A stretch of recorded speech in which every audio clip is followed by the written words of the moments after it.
I've been editing pictures at my in-laws' house in Shropshire, UK. I'm here for Christmas and I've been out in the fields taking photographs, out in Shrewsbury taking photographs, and I wanted to make this video about lighting conditions, in particular difficult lighting conditions, fleeting sunlight, mixed lighting indoors, twilight lighting with Christmas lights. All of these things can pose problems.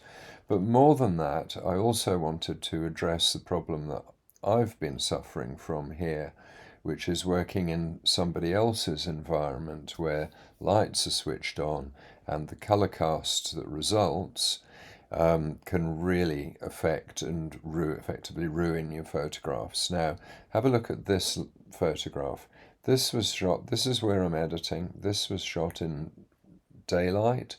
It's a foggy grey day, and this is as close to perfect as I'm going to get in this environment.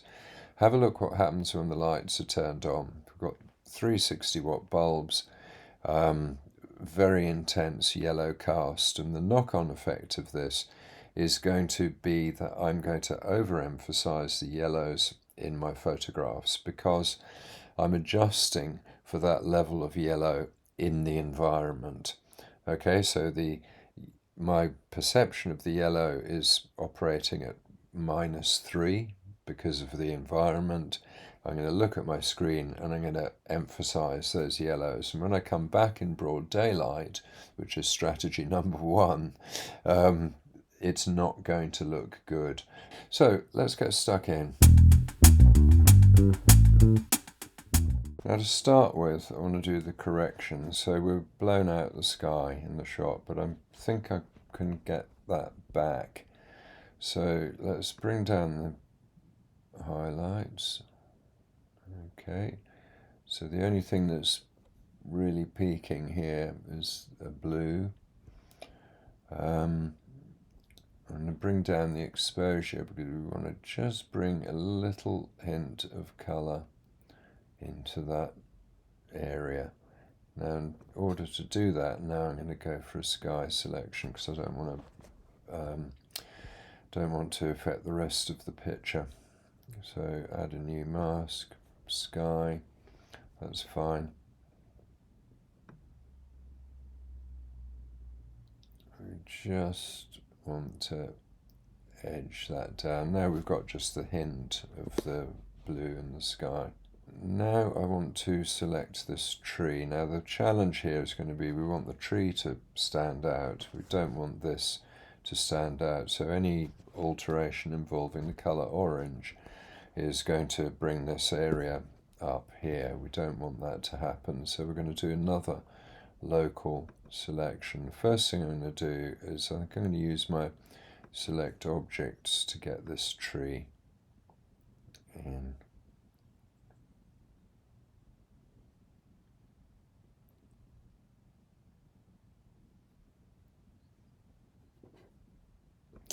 Okay, now we can see it's missed a bit there for reasons known only to itself.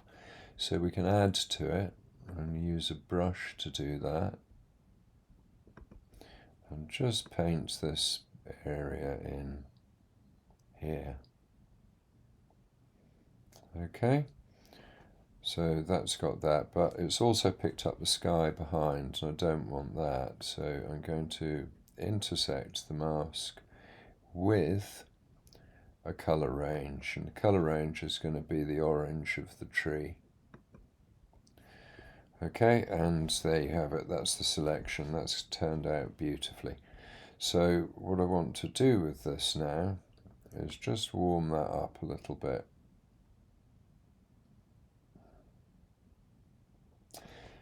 Okay, and that will do. I think that's perfect. We don't need to go any more with that. Now I want to take down this area here, so I'm going to use a brush to do that. Completely new selection. Don't need to be too exact with this. All we're going to do is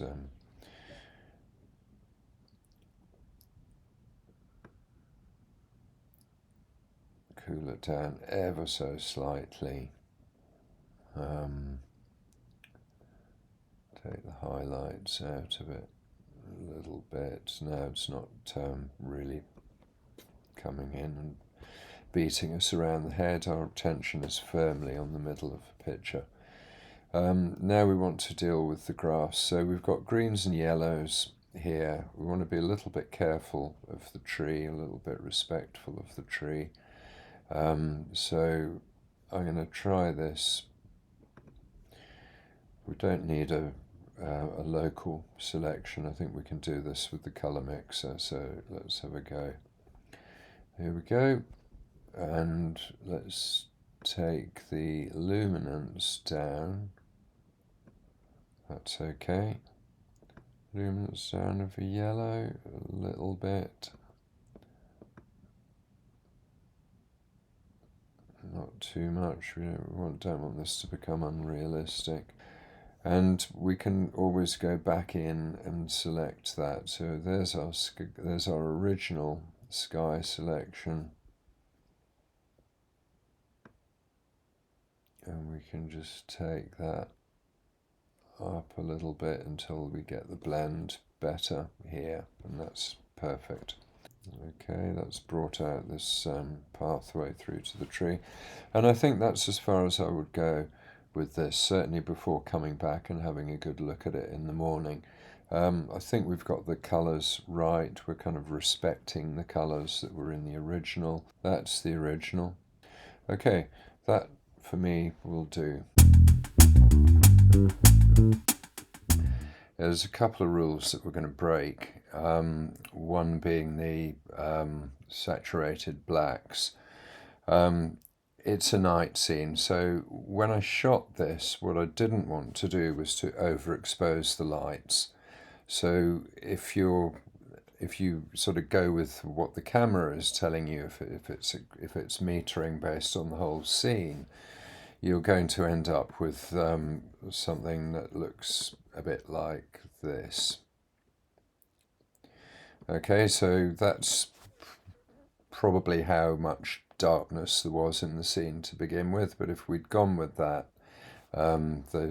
obviously this wouldn't have worked out. So I underexposed, and what I want to bring out in this is obviously the Christmas lights. Now, second myth here is the dominant colour myth.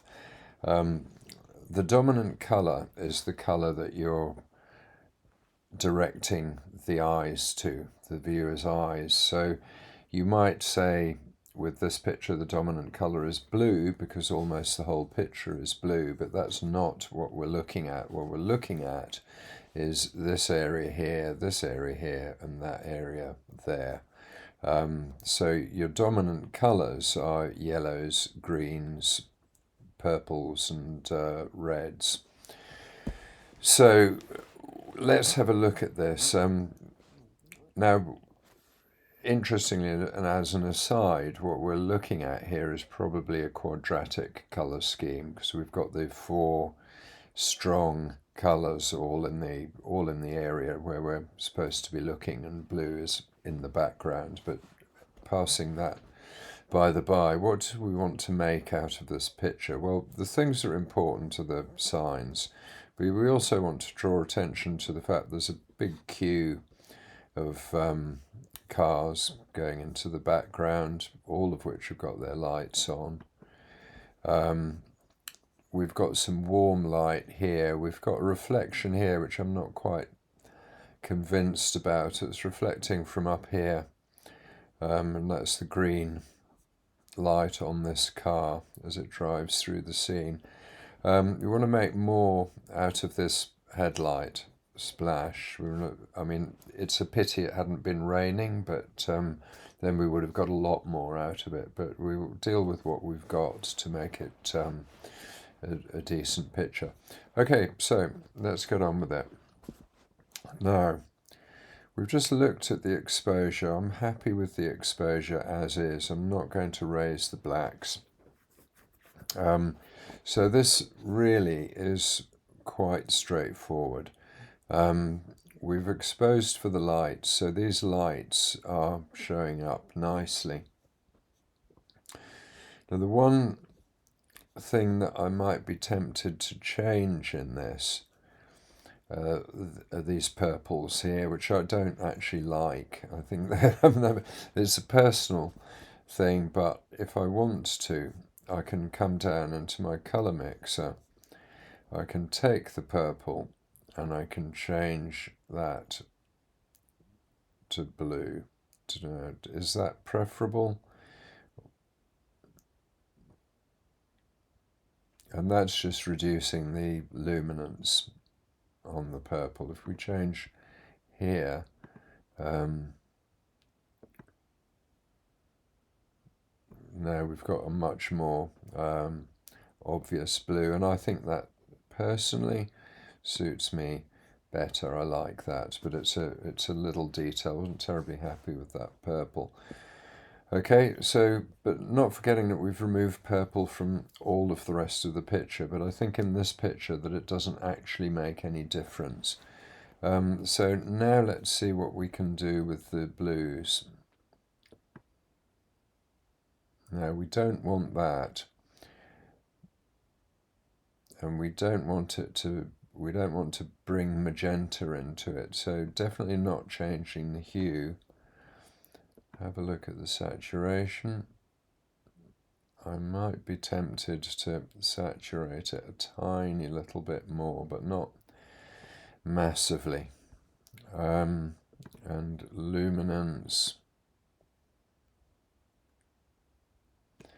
I think we'll leave luminance where it is. Alright, so the next piece is we want to make more of these reflections. So we'll do local adjustment for this, do radial gradient, probably around about there, move that to here,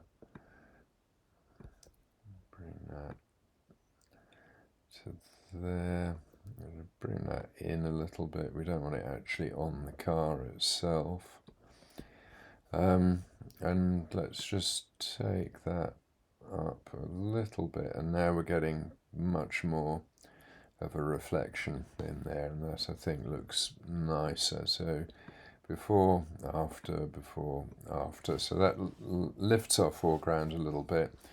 It gives us some sharp detail in the front of the picture, so we can move the eye in, follow the line of the light, and we end up here. And I think that's okay.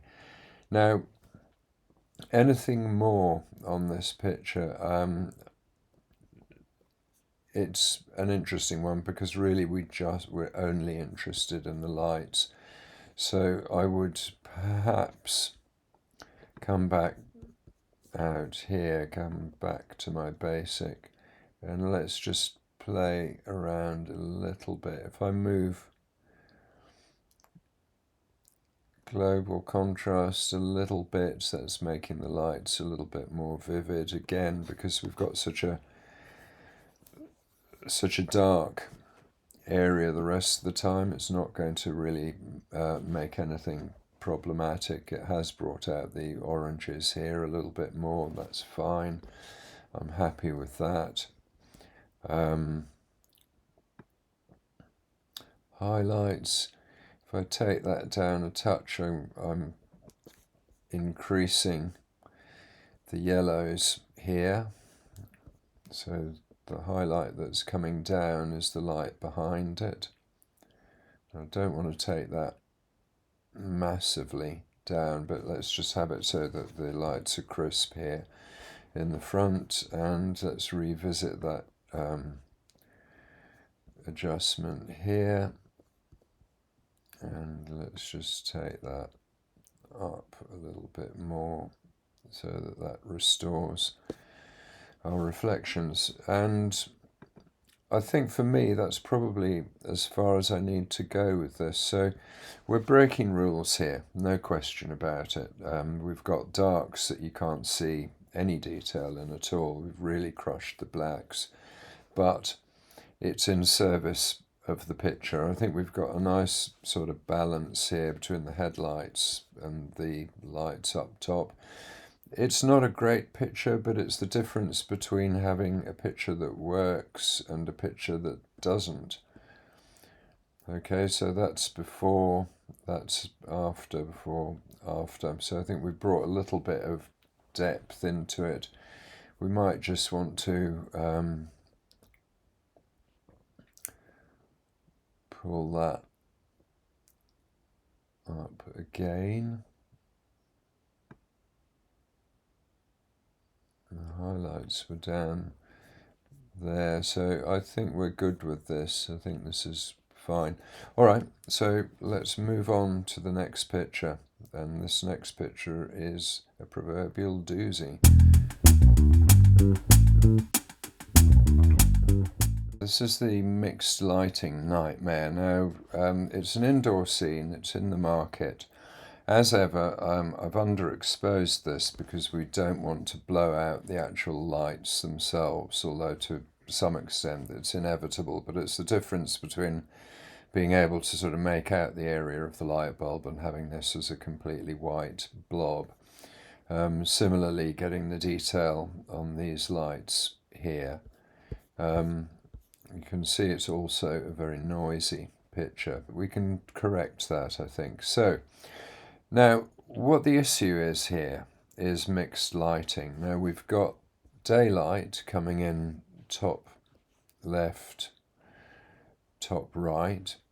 We've got these lights along the ceiling here.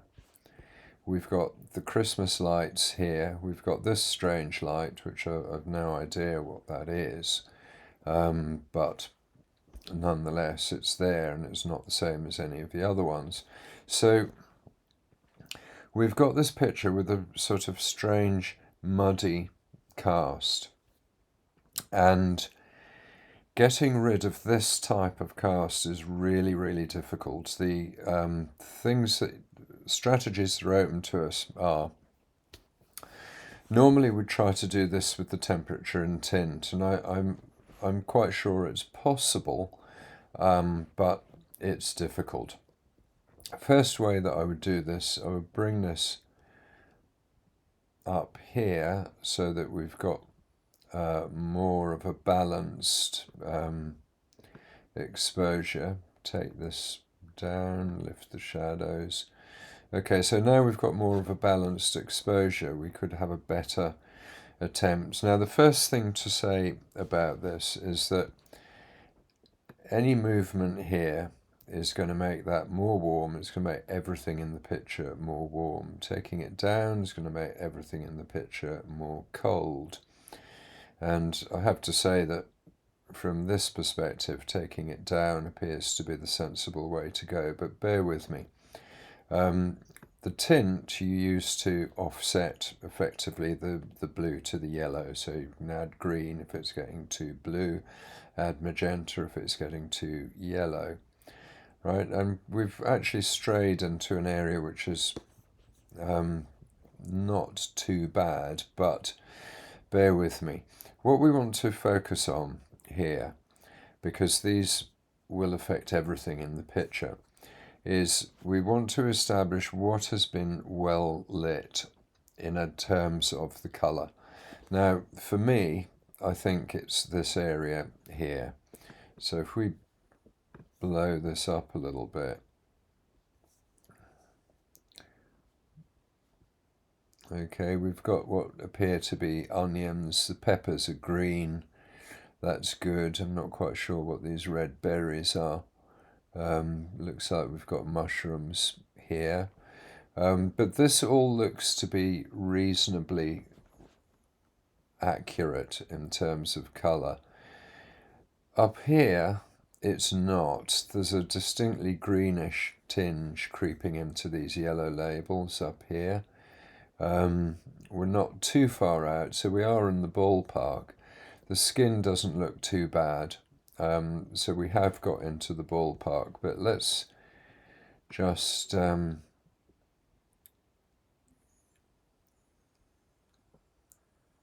with these tweaks, if I, remembering that this is Christmas, we wanted this to look warm, so if I warm it up a little bit, I need to bring in something to balance it. And the problem is here, you can see, If I warm it up and add a tiny little touch of tint and green, it looks horrific. If I take it into magenta, it looks horrific. If I take it down a bit, let's take that back to what it was originally. For my money, I would take it down, but then our labels here are beginning to turn green. The problem with iteratively going around the color temperature and the tint is that you're bringing in issues. Now in this, because of the color casts in here, this is not going to work either. So if I go here as a natural color, it's way too cold. If I go to a skin tone, cold and green. If I go to the pale on the thing, that's probably the best out of all of them, but you're still looking at yellow labels being green. Okay, so here's a trick.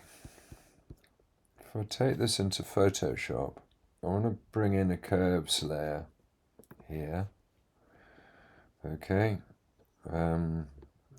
probably want to make this a smart object as well, so I can come back. Alright, so we've got there. Let's click on the curves layer. If here I'm on the Mac, so I do Option and Auto, and I go Enhance per channel contrast and Snap neutral midtones, and that's our best shot so far. That is about as good a colour balance as I'm going to get in terms of correction. This gives me a good place to start from. Our labels are all yellow, our onions are oniony, our mushrooms are mushroomy, skin is skinny, it's all looking good. This is a good place to start from, so I would save that back to Lightroom, and here we are in Lightroom, and just to compare that, that was our previous best shot. See, we're slightly warmer. That's the other one. This one was slightly warmer. This to me is a better answer. There we have we've still got this green cast in the original. Okay, so that's our new one. And here I can then start layering on my corrections in order to start getting more creative. So I can bring our contrast up a little bit. And what you'll notice here is that in increasing the contrast, I'm not messing up my color. This is still yellow.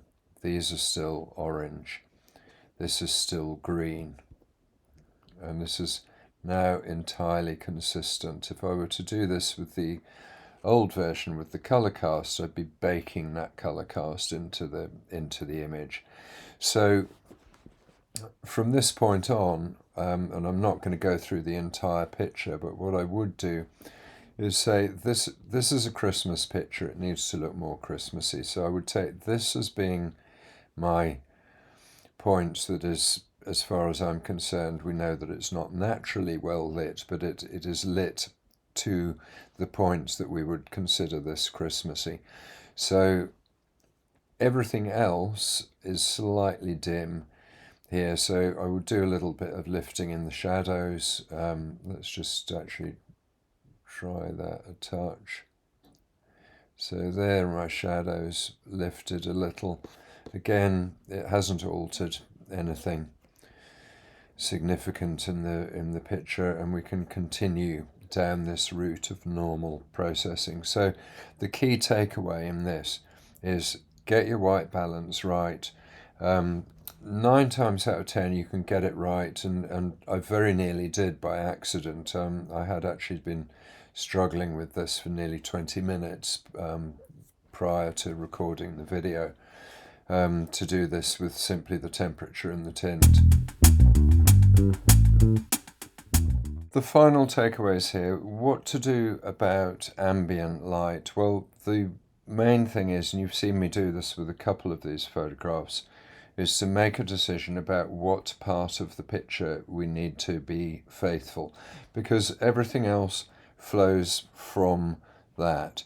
So if I take this area of this picture, which is the one that I did point out, I'm happy with the lighting on this, regardless of the fact that it's coming from a rather sort of unknown source. This actually looks okay. And the thing is that as long as I can keep these yellow, and keep my colours consistent, then the brown in this picture doesn't overcome the picture. So if we look at the other version of that here, the brown is completely overwhelming, doesn't work at all. Come back to this one, this is where we want to be, and we can layer our creative editing on top of that. The other thing that is good, especially if you're working in an ambience that is not completely neutral, and when I say completely neutral, the only completely neutral thing really is complete darkness, which allows you to completely focus on your computer screen, assuming that screen is calibrated effectively. You're going to get pretty good color representation. Now, if it isn't calibrated, calibrate it. I would say that as a given. I think every photographer should be calibrating their screens, because screens creep. So I calibrate mine probably every 3 months minimally. If I'm working with clients, then I'll do it more often than that. I'll do it before I edit every big commission, so that the pictures that I hand over are perfectly colour, scientifically sound. What people then choose to watch it on is down to them, but the point I'd make if you're a commercial photographer in this is, if you know that your pictures are sound from the calibration perspective and from the colour science perspective, when you get a client ringing you up saying it's too orange or it's too blue, the chances are that the monitor they're viewing it on is too orange or too blue, and you have the ability to push back on that. Okay, so a word to the wise here. The other thing that I do is come back to my pictures. So what you find is that your eyes get used to the ambience, whatever that is, regardless of whether it's, if I were to work on a picture that has a lot of bright colours in it, my eyes are going to get used to those bright colours, and if I work for extended time, I'm going to start compensating for that by boosting the white, the brights. And that's not going to produce the result you want. So I think we've all been there. We've all posted a picture to social media thinking that's fantastic. You come back and look at it on social media and think, my God, what the hell have I done here? This is not so good. So, it is what it is, but you decide where you want to draw your line.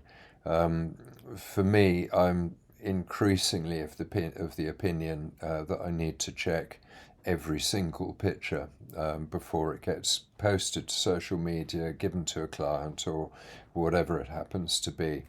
The second thing is that obviously we're shooting for ourselves. Obviously, if you're happy with your results, that's fine.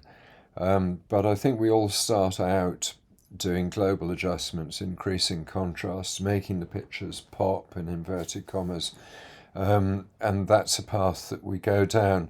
I think as we get better, as the software gets better, as the cameras get better, we've got more choices open to us.